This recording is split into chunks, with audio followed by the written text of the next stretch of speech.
The complete work of Swami Vivekananda, Volume 3, Section 4, Vedantism, at K3 on 20th December 1897. Swami Vivekananda delivered a lecture on Vedantism in the hall of Maharaja's bungalow, in which he lodged with his disciples.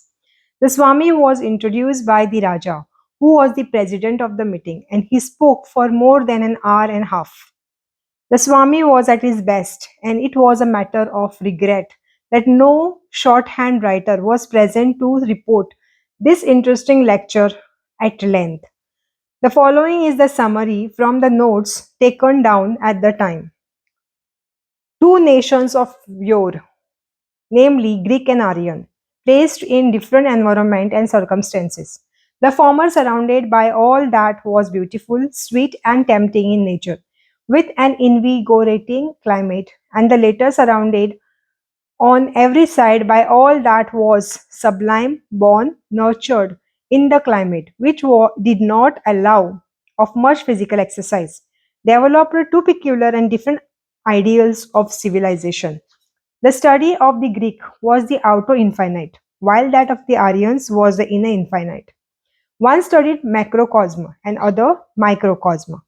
Each had its distinct part to play in the civilization of the world. Not that one was required to borrow from the other, but if they compared notes, both would be the gainers. The Aryans were by nature an analytical race. In the science of mathematics and grammar, wonderful fruits were gained, and by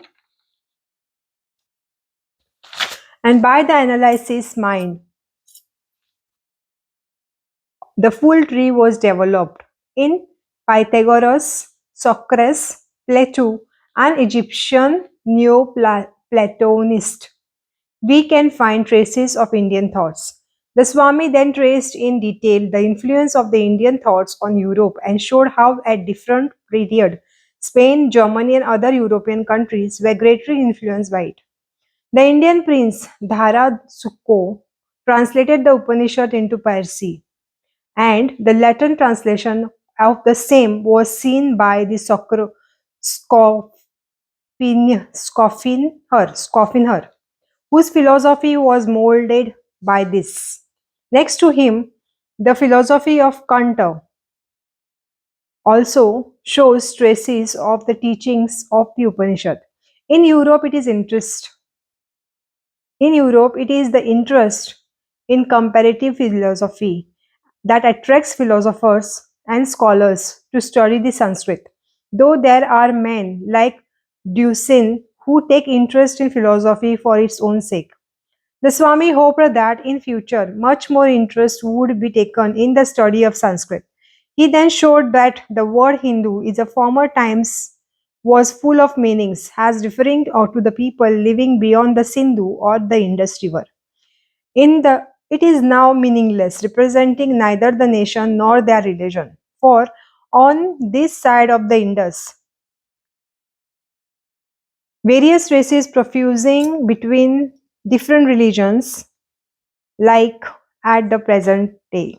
The Swami then dwelt at length on the Vedas and stated that they were not spoken by any person, but the idea were evolving slowly and slowly until they were embodied in the book form, and that book became the authority. He said that various religions were embodied in the book. The power of the book seems to be infinite. The Hindus have their Vedas and will have to hold on to them for thousands of years more, but their ideas about them are to be changed and built anew on the solid foundation of the rock. The Vedas, he said, were the huge literature. 99% of them were missing. They were in the keeping of the certain families, with whose extinction the books were lost. But still, those that are left now could not be contained, even in a large hall like that. They were written in language, archaic and simple. Their grammar was very crude, so much so that it was said that some part of the Vedas had no meaning. He then dilated on the two portions of the Vedas, the Karma Kanda and the Jnana Kanda. The Karma Kanda, he said, were the Samvitas and the Brahmanas. The Brahmanas dealt with sacrifices. The Samvitas were songs composed in chandas known as Anushtup, Trishtup, Jagati, etc. Generally, they praised deities such as Varun or Indra, and the question arose: who were these deities, and if any theories were raised about them, they were smashed up by the other theories, and so on it went. The Swami then proceeded to explain different ideas of worship. With the ancient Babylon, the soul was only the doubt. The soul was only the double, having no dual individuality of its own and not able to break its connection with the body. This double, this double was believed to suffer hunger and thirst, feelings and emotion like those of the other bodies. Another idea was that if the first body was injured, the double would be injured also. When the first was annihilated, the double also perished. So the tendency grew to preserve the body, and this mummy's tomb and graves came into existence. The Egyptian, the Babylonians, and the Jews never got any further than this idea of double. They did not reach to the idea of the Atman beyond. Professor Max Mueller's opinion was that not the least trace of the ancestry worship could be found in the Rig Veda. There we do not meet with the horrid sight of the mummies staring stars and blanks at us. There the gods were friendly to men. Communal between the worshippers and worshipped was healthy. There was no moroseness, no want of simple joy, no lack of smiles or light in the eyes. The Swami said that dwelling on the Vedas, he even seemed to hear laughter of the god. The Vedic rishis might not have had finished in their impressions in and the expressions, but they were men of culture and heart. We are brutes in compared to them. Swamiji then recited several mantras in confirmation of what he said or he had just said. Carry him to the place where the Father lived, where there is no grief or sorrow, etc. Thus, the idea arose that the sooner the dead body was cremated, the better. By degree, they came to know that there was a finer body, and that went to a place where there was all joy and no sorrow. In the Semitic type of religion, there was tribulation and fear. It was thought that if a man saw God, he would die. But according to the Rig Veda, when a man saw God face to face, then begins the real life. Now the questions came to be asked. What were these gods? Sometimes Indra came and helped men. Sometimes Indra drank in too much soma.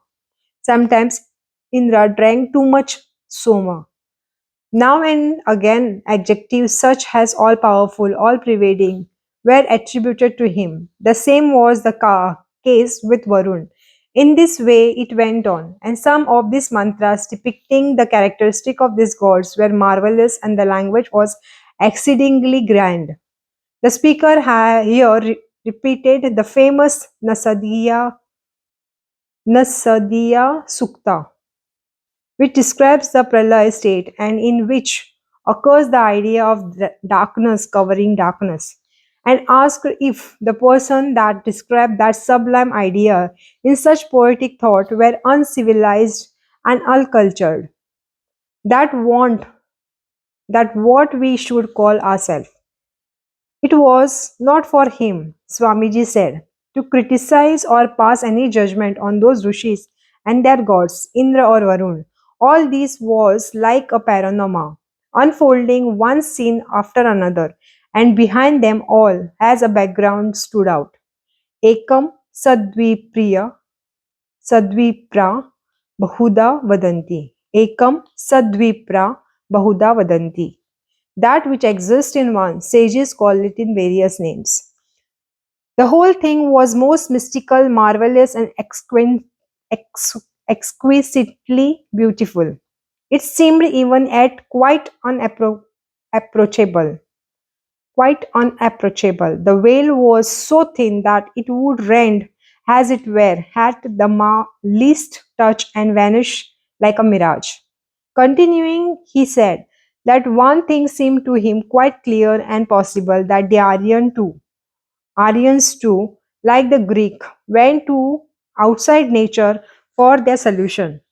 The nature tempted them outside, led them step by step to the outward world, beautiful and good. But here in India, anything which was not sublime counted for nothing. It never occurred to the Greek to pray into the secret after death. But here from the beginning was asked again and again, what am I? What will become of me after that? There the Greek thought the man died and went to heaven. What was meant by going to heaven? It meant going outside of everything.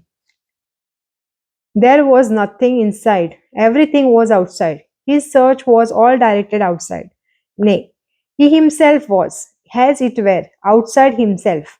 And when he went to a place which was very much like this world, minus all its sorrows, he thought he had got everything that was desirable and was satisfied. And there all the ideas of the religion stopped. But this did not satisfy the Hindu mind. In its analysis, this heaven were all included within the material universe. Whatever comes by combination, the Hindus said, dies of annihilation. They asked external nature, do you know what is soul? And nature answered, no. Is there any God? Nature answered, I do not know. Then they turned away from the nature. They understood that external nature, however great and grand, was limited in space and time. Then there arose another voice. New sublime thoughts dawned in their mind. That voice said, Neti, Neti, not this, not this. Neti, Neti, not this, not this. All the different gods were now reduced into one. The sun, the moon, the star, nay, the whole universe were one. And upon this new idea, the spiritual basis of religion was built. न तत्र सूर्यो भाति न चंद्र तारकम नेमा विद्युतो भान्ति कुतो अयम अग्नेः तमेव भान्त मनुभान्ति सर्वं तस्य भासा सर्वम idam vibhati. There the sun doth not shine, neither the moon, nor the star, nor the lightning. What to speak of this fire? He shines, everything doth shine. Through him everything shineth. No more is there that limited, crude, personal ideas. No more is there that little the idea of the God sitting in the judgment. No more is that search outside, but henceforth it is directed inside. Thus, the Upanishad became the Bible in India. It was vast literature. This Upanishad and all the schools holding different opinions in India came to be established on the foundation of the Upanishad.